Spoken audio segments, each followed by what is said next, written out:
Baiklah, perkenalkan nama saya Astin Teresia Tande, NIM 1870441. Pada kesempatan kali ini saya akan memaparkan jawaban dari soal ujian akhir semester mata kuliah penulisan ilmiah. Kita ke soal yang pertama, yaitu jelaskan dengan singkat definisi manuskrip, konsep dan ciri-ciri karya ilmiah, sistematika penulisan karya ilmiah. Jawaban: manuskrip adalah sebuah tulisan yang telah ditulis oleh orang terdahulu yang masih ada sampai saat ini. Manuskrip terdiri dari dua kata, yaitu manu dan skrip, yang jika diterjemahkan yaitu tulisan tangan. Konsep dan ciri-ciri karya tulis ilmiah: yang pertama reproduktif, yang kedua tidak ambigu, yang ketiga tidak emotif, yang keempat menggunakan bahasa baku, yang kelima menggunakan kaidah keilmuan, yang keenam bersifat dekoratif, yang ketujuh terdapat kohesi, yang kedelapan bersifat objektif, yang kesembilan menggunakan kalimat efektif. Sistematika penulisan karya ilmiah adalah bagian pembuka terdahulu, pembahasan metodologi penelitian, hasil penelitian, penutup, dan bagian penunjang.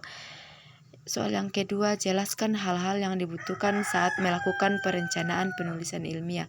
Jawaban: syarat utama yaitu kemauan, kemampuan, memotivasi diri, diantaranya pengetahuan dan kemampuan. Yang kedua, menentukan tema atau topik penelitian. Yang ketiga, membuat kerangka penelitian. Yang keempat, pengumpulan bahan. Yang kelima, survei lapangan. Yang keenam, membangun bibliografi. Yang ketujuh, menyusun hipotesis. Yang kedelapan, menyusun rancangan penelitian. Yang kesembilan, melaksanakan percobaan berdasarkan metode yang direncanakan. Yang ke-10, melaksanakan pengamatan dan pengumpulan data. Yang ke-11, menganalisis dan menginterpretasikan data. Yang ke-12, merumuskan kesimpulan dan teori. Soal yang ketiga, jelaskan hal-hal prinsip dalam penyusunan kepustakaan. Soal yang ketiga, jelaskan hal-hal prinsip dalam penelusuran kepustakaan. Jawaban: penelusuran pustaka adalah tindakan yang dilakukan untuk mempertajam metodologi, memperkuat kajian teoritis, dan memperoleh informasi mengenai penelitian sejenis yang telah dilakukan oleh peneliti lain. Dari pola telusurnya, penelusur dapat dibedakan menjadi dua, yaitu yang pertama telusur dokumen dan yang kedua telusur informasi. Cara-cara melakukan penelusuran: yang pertama melakukan penelusuran manual dengan menggunakan publikasi tercetak, bibliografi, abstrak, indeks, serta katalog perpustakaan. Yang kedua, penelusuran dengan cara akses langsung atau online ke penyedia pangkalan data komputer, baik yang ada di dalam maupun di luar negeri. Yang ketiga, penelusuran dengan menggunakan CD-ROM dan pangkalan data yang dibangun sendiri. Yang harus dimiliki oleh seorang penelusur: yang pertama, daya imajinasi yang tinggi. Yang kedua, keluasaan mental atau mampu menyesuaikan diri pada ide-ide baru dan kemungkinan baru pada waktu penelusuran berjalan. Yang ketiga, cermat. Yang keempat, teratur. Yang kelima, tekun. Yang keenam, awas. Yang ketujuh, tajam. Yang kedelapan, teliti. Dan yang terakhir, tidak malu bertanya.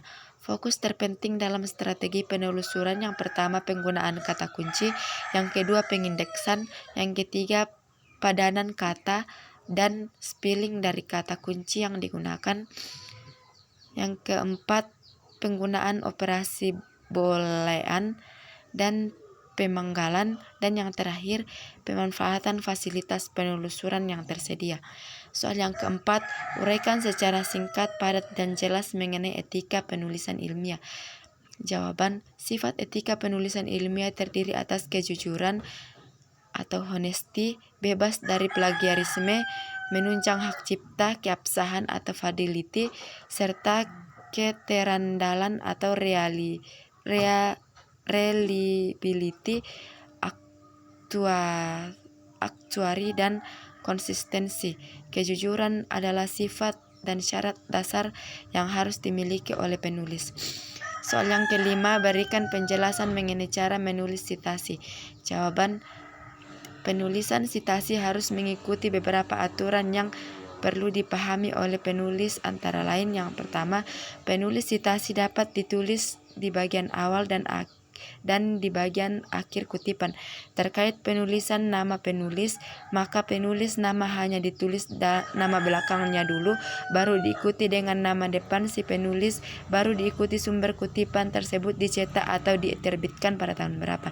Yang ketiga, apabila sitasi tersebut ditulis lebih dari satu orang, misal 2 orang, maka kedua nama penulis wajib ditulis atau dicantumkan dan menggunakan kata hubung dan hanya saja penulis dan menggunakan simbol dan.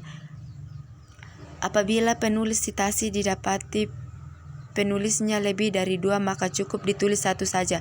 Di bagian belakang barulah ditambah et al dan yang diambil dari and others, atau bisa pula disederhanakan dengan istilah dan kawan-kawan. Yang terakhir, khusus penulisan sitasi yang diambil dari literatur terjemahan berlaku untuk artikel dan buku, maka yang harus ditulis bukan penerjemahannya, melainkan penulis aslinya. Setelah itu barulah diikuti oleh tahun terbit literatur asli. Demikian pemaparan jawaban hasil ujian akhir semester saya. Sekian dan terima kasih.